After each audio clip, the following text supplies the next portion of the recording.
There is a place on this planet where the pressure is so extreme that calcium carbonate, the stuffed bones and seashells are made of, starts to dissolve.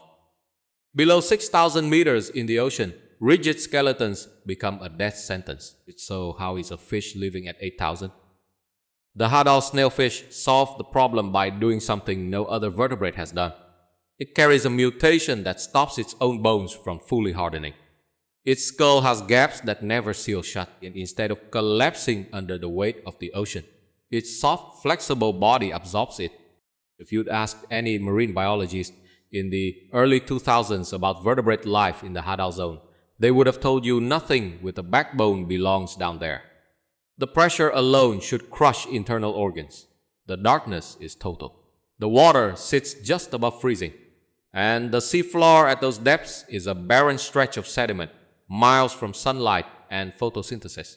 They had no idea what was waiting. The Hadal zone starts at 6,000 meters and stretches down to nearly 11,000. Only a handful of trenches on Earth reach that deep, and the Mariana Trench in the Western Pacific is the deepest of all.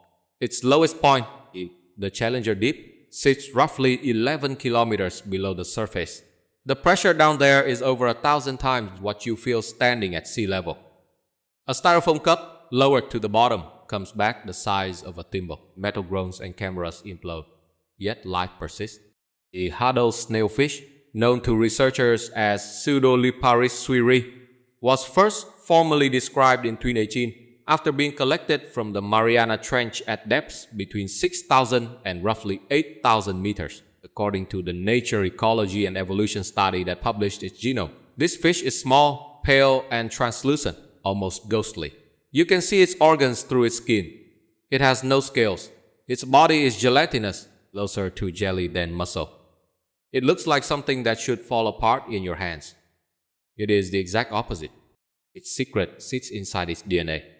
The gene responsible for producing osteocalcin, a key bone protein, carries a frameshift mutation. According to that same genome study, this mutation knocks the gene out of service before it can finish its job. Osteocalcin normally helps bones absorb calcium and harden into rigid structures. Without a functioning copy, the snailfish's skeleton stays partially cartilaginous. Its bones remain soft. Its skull never fully fuses. And three other genes involved in bone mineralization, including TMEM-thiopharma1 and TMEM-TAMDONGBA, have also been lost entirely from its genome. This fish did not just weaken its skeleton. Over evolutionary time, it deleted the instructions for building a hard one. That matters because a rigid skeleton at 8,000 meters would be a liability. Calcium carbonate, the mineral that makes bones and shells hard, becomes increasingly soluble as pressure rises and temperatures drop. Past the carbonate compensation depth, roughly 4,000 to 5,000 meters in the Pacific, calcium carbonate dissolves faster than it can accumulate. Every shell, every bone fragment, every piece of coral that sinks past that line eventually disappears. Sediment samples from the Hadal zone contain almost no calcium carbonate at all. The ocean floor down there is soft clay and siliceous ooze. The snailfish bypassed the problem entirely. It evolved to stop building the thing the ocean was trying to destroy. Pressure does not just attack bones. It warps proteins. At Hadal depths, the water column pushes molecules so close together that proteins begin to unfold and lose their three-dimensional shape. A misfolded protein cannot do its job. Enzymes stop catalyzing reactions. Cell membranes they destabilize. Ion channels misfire. For most fish, the biochemical limit sits somewhere around 5,000 meters. Past that, their cellular machinery simply stops working. The snailfish beat this with a molecule called TMAO, trimethylamine N-oxide. TMAO is a piezolyte, a pressure-resisting chemical that stabilizes protein structure under extreme compression. It works by strengthening hydrogen bonds between water molecules surrounding each protein, forming a kind of molecular scaffolding that holds everything in place even as pressure tries to squeeze it apart. According to a study published in the Proceedings of the National Academy of Sciences, TMAO concentrations in deep-sea fish increase linearly with depth. The deeper the fish lives, the more TMAO it packs into its muscles and organs. The Hadal snailfish, living near the theoretical maximum depth for any fish, carries some of the highest TMAO concentrations ever measured in a vertebrate, and it can produce so much of it because of another genetic trick.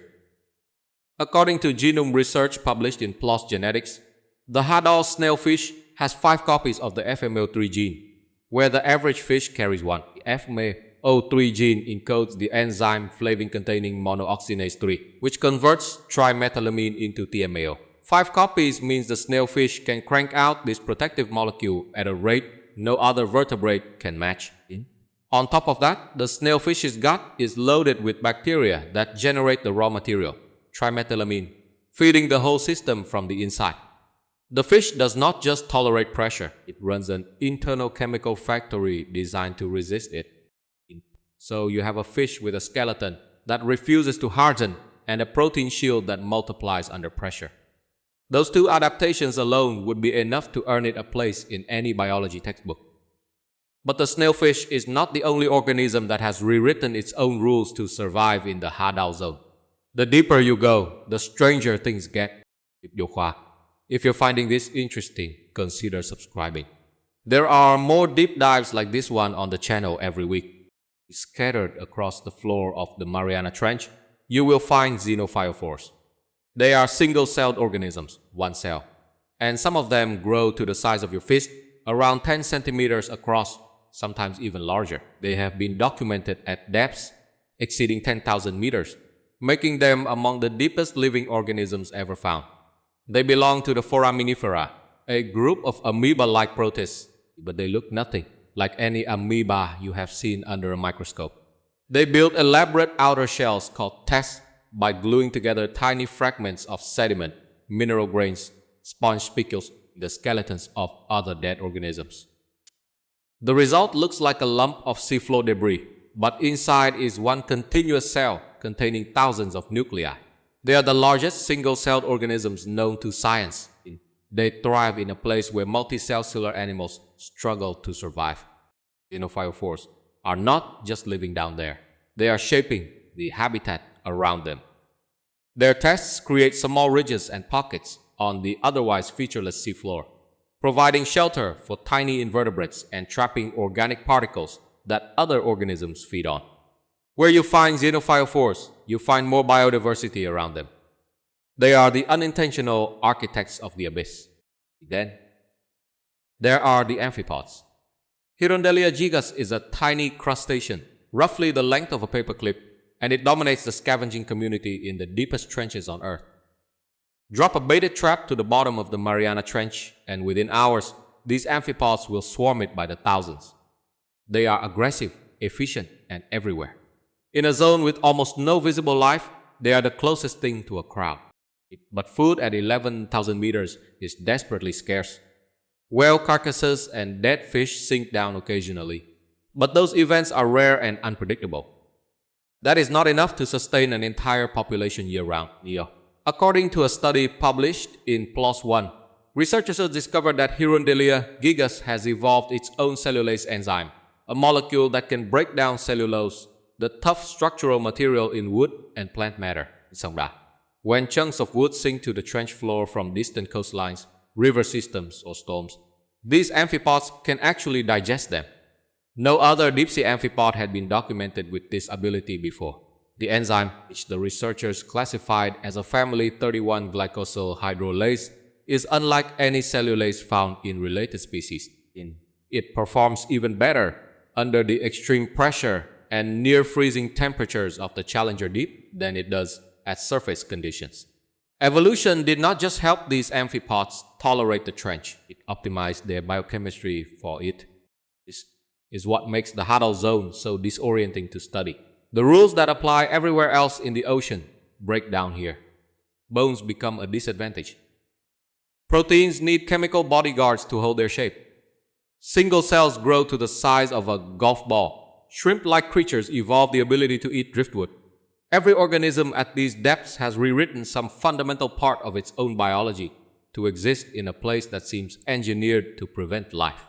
The snailfish rewrote its skeleton. The xenophyophores rewrote what it means to be one cell.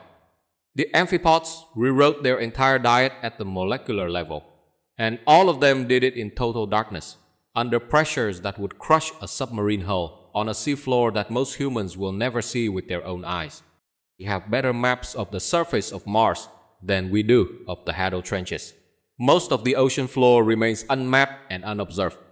The creatures we have found so far, the snailfish with its soft skull, the fish-sized single cells, the wood-eating amphipods, were discovered only because someone lowered a camera or a baited trap on a cable and waited.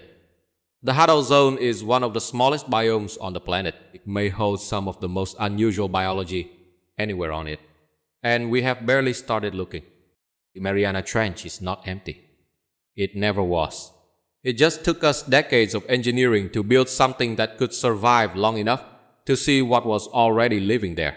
If you want more stories like this, there are plenty on the channel.